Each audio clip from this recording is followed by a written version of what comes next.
코이라는 물고기가 있습니다. 환경에 따라 성장의 크기가 달라진다는 코이의 법칙으로도 알려져 있는데요. 작은 어항 속에서는 10cm를 넘지 않지만 수족관에서는 30cm까지, 그리고 강물에서는 1m가 넘게 자라나는 그런 고기입니다. 국민의힘 비례대표 김예지입니다. 저는 장애인 당사자이자 사회적 약자를 대변하는 비례대표 의원으로서 장애인 학대의 범죄에 대한 철저한 수사와 엄중한 처벌을 위한 법률 제정의 필요성과 실효성 있는 장애인 정책을 위한 예산 확대, 그리고 장애인 정책의 방향과 정부의 역할 등을 주제로 대정부 질문을 하고자 합니다. 먼저 법무부 장관님 발언대로 나와 주실 수 있을까요? 김 의원님, 한동훈 법무부 장관 나와 있습니다.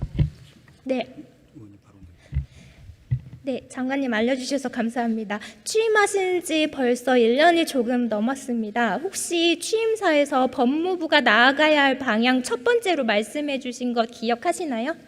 순서는 모르겠습니다만 사회적 약자의 권익을 보호하는 것을 저희 중요한 임무라고 생각하고 있습니다. 네, 말씀해 주셨다시피 법무부에서는 최근 사회적 약자, 특히나 또 장애인들에 대한 관심을 가지고 있는 것으로 알고 있습니다. 우리나라에 장애인 학대 사건이 얼마나 많은지 혹시 알고 계시나요?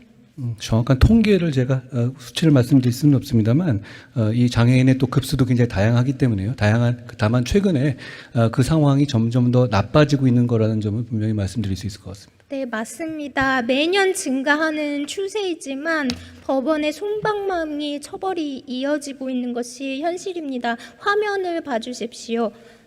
네, 2017년부터 3년간 장애인 학대 판결문을 분석한 결과 피의자 42%는 집행유예를 선고받았습니다.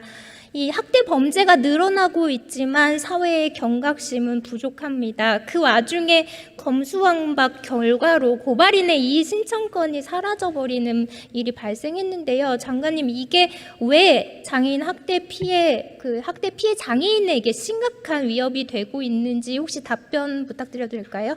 고발과 고소의 차이는 고소는 자기의 피해를 말하는 것이고요. 고발은 제3자가 범죄 혐의를 수사기관에 알리는 것을 말합니다. 그런데 장애인의 경우에는 여러 가지 권력관계, 그러니까 보호받아야 될 입장이라든가, 그리고 여러 가지 어떤 제약으로 인해 가지고 스스로의 범죄를 정확하게 본인이 자기 권리를 하는 것보다는 주위에 도와주는 사람들의 고발로서 사건화되는 경우가 대부분이라고 저는 경험상 알고 있습니다. 그런데 지금 이 검수완박법으로서 고발인 이의 신청권이 폐지가 되게 되면 경찰 단계에서 한번 안 된다, 불송치 결정이 나게 되면 그걸로 끝나게 됩니다. 근데 실제로는 여러 가지 법적 판단이라든가 이런 기회가 다른 국민들과 동일한 보호를 받아 내지는 더 보호를 받아야 하는데 그 기회가 이 법률로서 굉장히 어려워지는 면이 있습니다. 예를 들어서 장애인을 구호하는 어떤 자원봉사자나 이런 분들이 장애인 어떤 힘없는 사람들이라든가 약자, 장애인에 대한 학대 범죄를 고발하더라도 경찰이 어떤 이유로 사건을 처리하지 불송치하게 되면 그 이후에 검찰의 스크린을 제대로 받을 수 없게 됩니다. 그게 과거와 달라진 것이고 대단히 심각한 문제라고 생각하는 데다가 이렇게 해야 할 어떤 공익적인 이유도 저는 찾을 수 없다고 생각합니다. 네, PPT 화면 넘겨주세요. 말씀하신 대로 그 학대 피해 장애인 중 가장 높은 비율을 차지하는 유형이 발달 장애인입니다. 하지만 발달 장애인은 가끔 피해 사실을 스스로 인지하고 신고하기 어려운 경우도 있습니다. 그래서 보통 공익단체나 기관의 고발을 통해서 수사가 시작되는데요. 이제는 이 고발인의 이의 신청권이 없어지는 바람에 경찰에서 불송치 결정할 경우 이 학대 사실 자체가 영원히 미궁으로 사라지게 되어버렸습니다. 그래서 저는 작년 10월 고발인의 이의 신청권을 되살린 형사소송법 개정안을 대표 발의했지만 계류 중일 뿐만 아니라 그 일각에서는 고발인의 이의 신청권을 무고한 정치적 악용 사례로 사용할 수 있다고 하는 비판도 있습니다. 현재 경찰의 고발 사건의 38% 이상이 불송치되는 상황에서 장애인과 또 사회적 사회적 약자 등 누군가의 지원이 필요한 사회적 약자나 소수자들이 속수무책으로 더 큰 피해를 받고 있는 현실입니다. 그래서 장관님, 이러한 상황에서 법무부가 장애인을 비롯한 사회적 약자를 위해서 앞으로 어떠한 정책적인 지원을 해야 할지 혹시 말씀해 주실 수 있을까요? 먼저 이제 이렇게 말씀드리고 싶은 것이요. 제가 이 장애인 분들의 입장을 저희가 100% 공감하고 이해한다 그러면 거짓말일 것 같습니다. 저는 모르겠는 부분이 많을 거고요. 다만 최선을 다해 노력하고 있다는 말씀 드리고 있습니다만 김 의원님 같은 분께서 저희한테 좀 많이 가르쳐 주셨으면 저희는 선의를 가지고 최선을 다하겠다는 약속을 먼저 드립니다.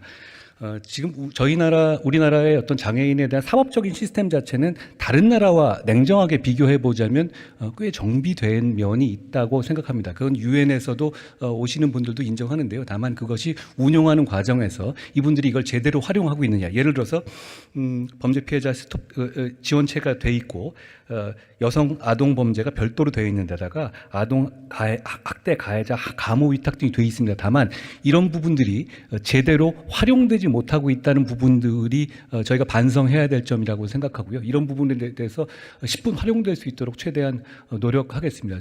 지금 현재는 저희는 장애인에 대한 피해가 나왔을 때 그것을 별도로 저희가 특별한 어떤 케어를 하는 시스템 자체는 대한민국은 돼 있습니다.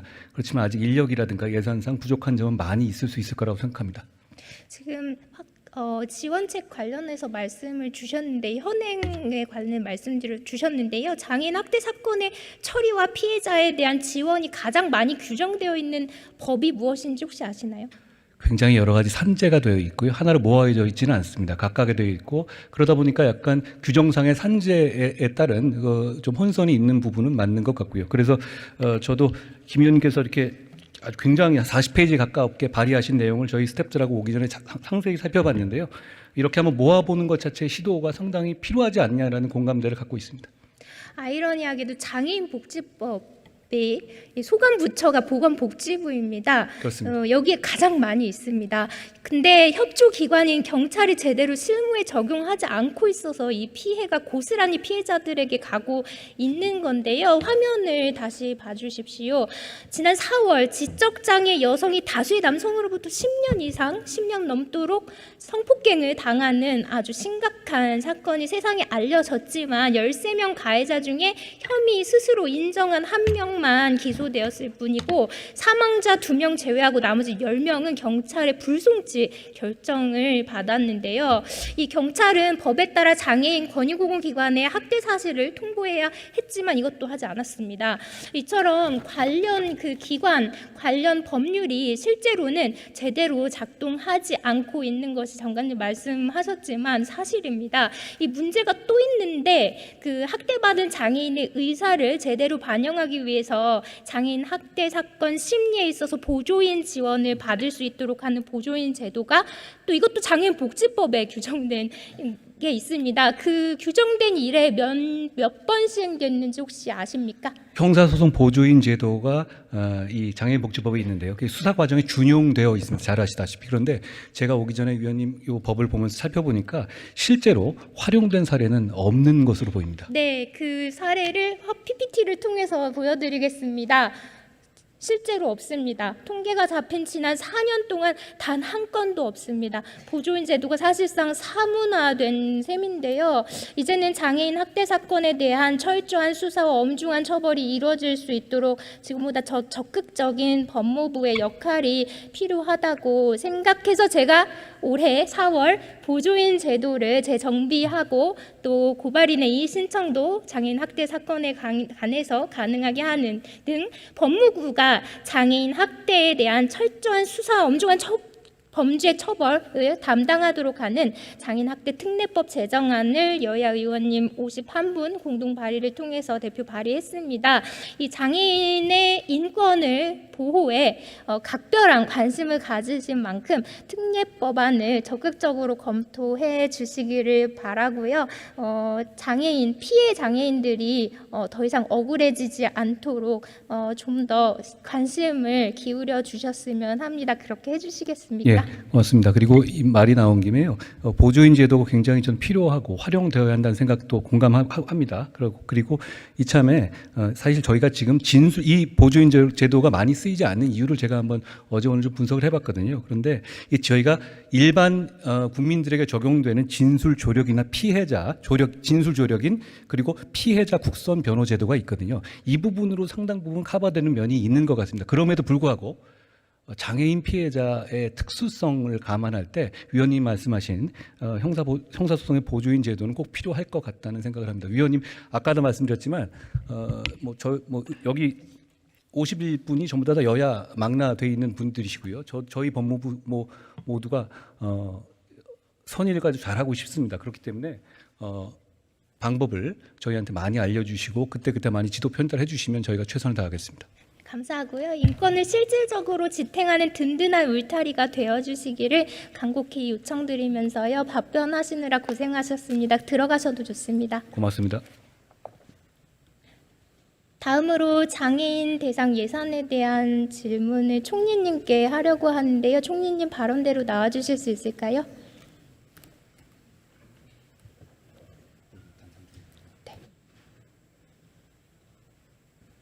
네, 국무총리 발언대에 나와 있습니다.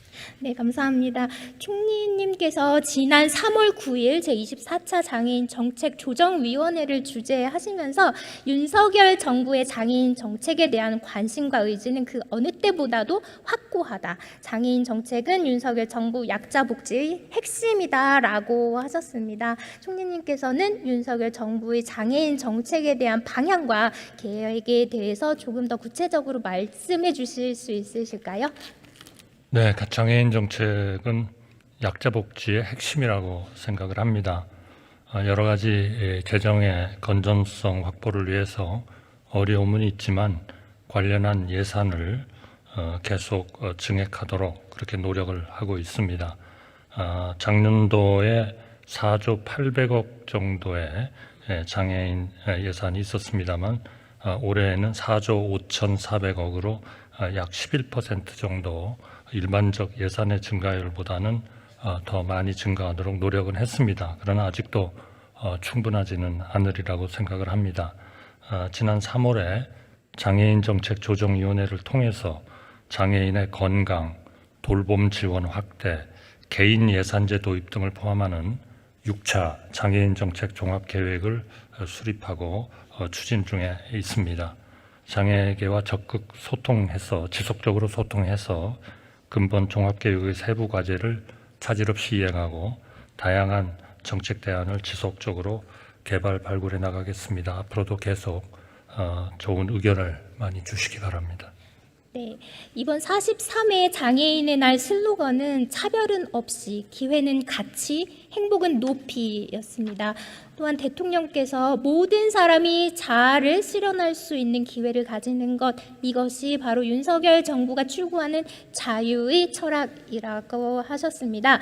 이런 메시지가 구호에 그치지 않고 현실이 되기 위해서는 장애 당사자와 그 가족의 노력만으로는 불가능하고요. 사회 전체가 함께 해야 하는 일이고 그 중심에는 정부와 지자체가 있어야 할 것입니다. 또한 정부와 지자체의 예산이 또 수반이 되어야 하겠기에 그 예산 관련해서 지금 화면을 봐주셨으면 좋겠습니다.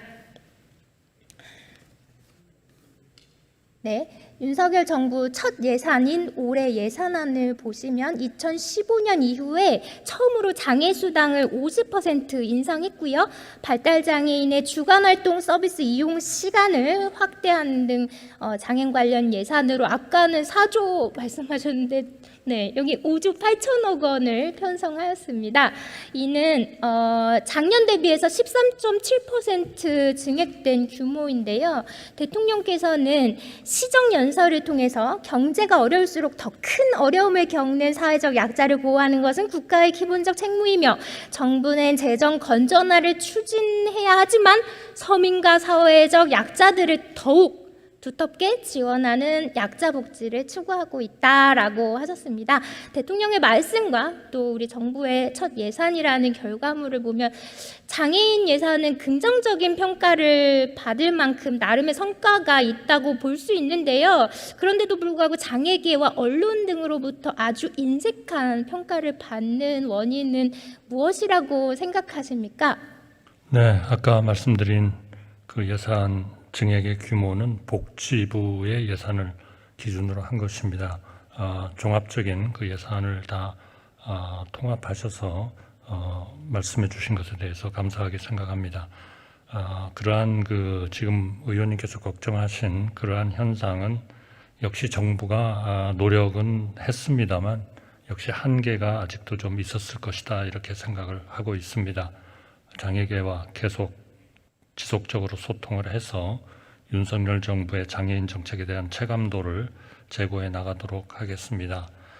장애인 연금, 장애 수당 인상, 발달장애인 긴급 돌봄, 개인 예산제 같은 이러한 그 장애계가 원하는 정책을 지속적으로 확대해 나가겠습니다. 이와 같은 정부 노력에도 다변화되던 장애인 욕구에 아직도 충분히 대응한다고는 생각하지 않습니다. 앞으로도 계속 관심 가지시고 좋은 의견을 많이 내주시기 바랍니다. 감사드립니다. 근데 장애계에서는 장애인 권리 예산 1조억 원 증액을 요구하고 있습니다. 정부로서는 큰 규모의 증액 요구라고 굉장히 부담스러워 보일 수도 있습니다만 장애인에게 편한 사회는 모두에게 편한 사회로 그런 말이 있습니다. 그래서 이 예산을 꼭 장애인만의 예산이라고 보면 굉장히 부담스러울 수 있지만 이 1조 원은 고령화 사회로 접어들고 있는 오늘의 대응이자 미래를 위한 준비이기도 합니다. 총리님께서 지금 활발히 활동을 하고 계시지만 아마 10년쯤 후시면 아마 굉장히 거동하는 데 어려움을 겪으실 수도 있을 것 같습니다. 죄송합니다. 네, 총리께서는 올해 장애인의 날 축사를 통해서 장애인 정책을 추진하는 과정에서 장애인과 가족 여러분의 말씀을 귀 기울여 장애인이 공감하고 체감할 수 있는 정책으로 발전시키겠다라고 하셨습니다. 장애계가 요구하는 예산 증액에 대해 보다 전향적인 자세로 윤석열 정부의 약자 복지 핵심인 장애인 정책을 살펴봐 주시기를 간곡히 부탁드리겠습니다. 그렇게 해주시겠습니까? 네, 장애인 예산을 최대한 확충할 수 있도록 계속 노력하겠습니다. 모두를 위한 예산으로 생각해 주시면 더 좋을 것 같고요. 화면을 한번 봐주시겠습니다. 네, 장애인 관련 예산을 부처별로 살펴보면 보건복지부 소관 사업 예산이 약 80%를 차지할 만큼 가장 큽니다. 장애인 대상 사업의 대부분이 복지 분야이기 때문인데요. 하지만 이제는 장애인 관련 예산을 복지 차원으로 국한하는 것이 아니라 자립을 지원하고 그동안 보장받을 수 없는 기본적인 헌법에서 보장하는 권리를 보장하는 지원 예산으로 확대하고 전향해야 한다고 생각을 합니다. 제가 속한 문체위 소관부처인 문체부의 예산을 보면요.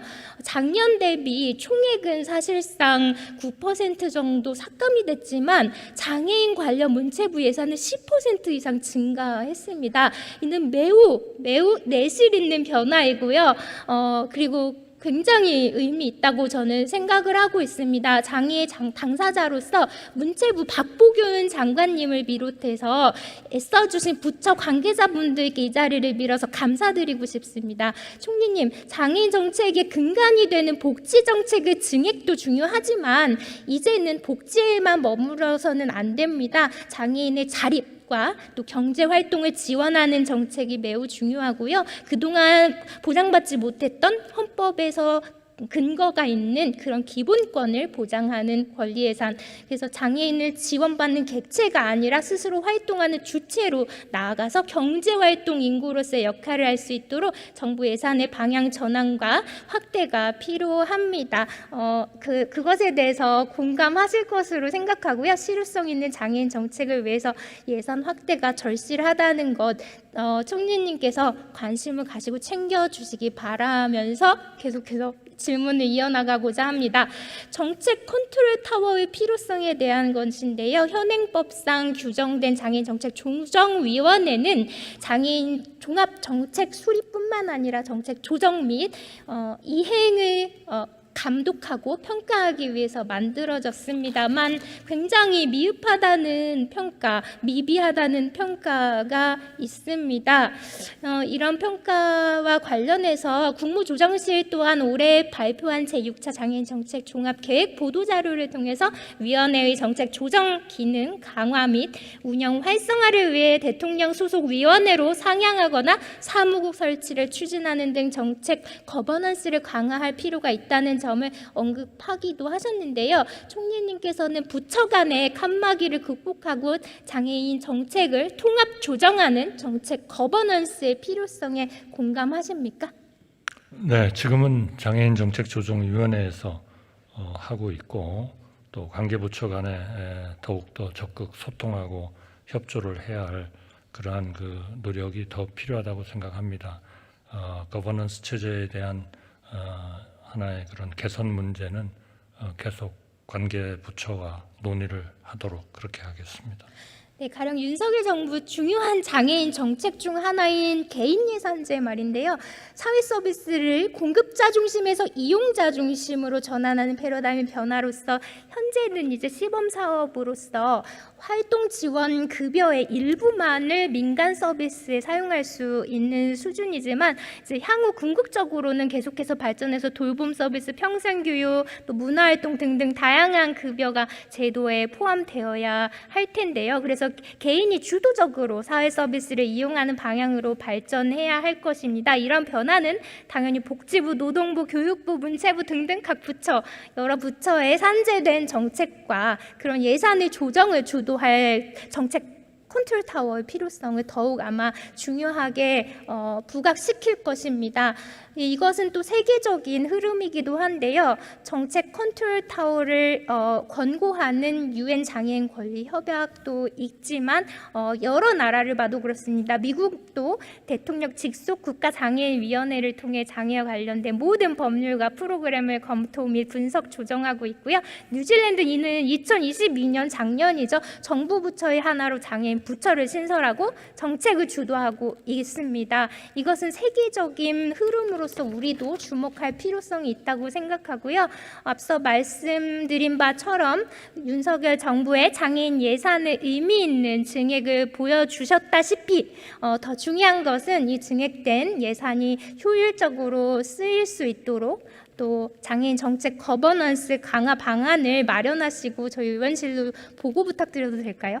네, 계속 검토하겠습니다. 그리고 또 검토의 결과가 나오면 보고 드리도록 그렇게 하겠습니다.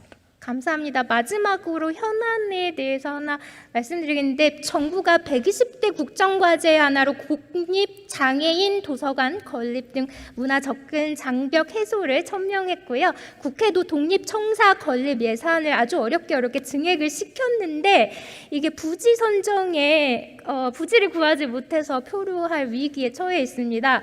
이러한 사실 혹시 알고 계셨나요? 네, 알고 있습니다. 문체부 자료에 따르면 최초로 서울숲과 용산가족공원 또 보라매공원 등 부지 검토했다가 규모 협소 등의 여러 사유로 대상에서 제외되었고 타 부처와의 협조 과정에서 또 확인된 바로서는 폐교 부지도 있었고 국방부 소유 거여동 장지 통일부 소속 고양시 부지 그리고 서울시 소유의 성동 구치소 등등 다양한 게 있었는데 모두 관계기관의 이해관계로 추진이 어려운 상황입니다. 이 문제야말로 전 총리실의 정책 조정 기능이 적극 발휘되어야 한다고 생각을 합니다. 이 장애인 도서관이 아주 중요한 역할을 하고 있지만 2012년 건립 당시에 노후화된 중앙도서관의 그 한 귀퉁이를 사용하고 있어서 접근하기 어려운 도서관, 협소하고 불편한 도서관이라는 평가를 받고 있는 상황입니다. 그 부지가 없어서 이 중요한 사업이 표류되지 않도록 총리님께서 잘 챙겨주시기를 바라는데 그렇게 해주시겠습니까? 네, 이용자 편의가 최우선으로 고려되도록 그렇게 추진이 되도록 노력하겠습니다. 적극적인 관심과 지원 요청드리면서 범정부적 차원의 대책을 마련해서 보고해 주시기 바랍니다. 답변해 주시느라 고생하셨고요. 총리께서 들어가셔도 좋습니다. 네, 감사합니다.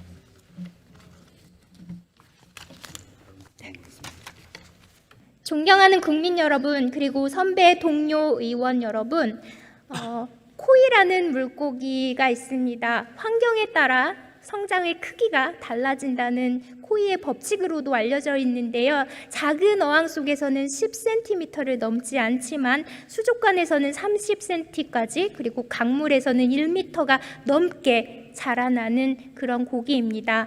아직도 우리 사회에는 사회적 약자와 소수자들의 기회와 가능성, 그리고 성장을 가로막는 다양한 어항과 수족관이 있습니다. 이러한 어항과 수족관을 깨고 국민이 기회의 균등 속에서 재능을 마음껏 발휘할 수 있도록 정부가 더욱 적극적으로 강물이 되어주시기를 기대하면서, 저 또한 우리 사회의 소외된 분들을 대변하는 공복으로서 모든 국민이 당당한 주권자가 될 수 있도록 진정한 여러분의 힘, 곧 국민의 힘, 김예지가 되도록 최선을 다하겠습니다.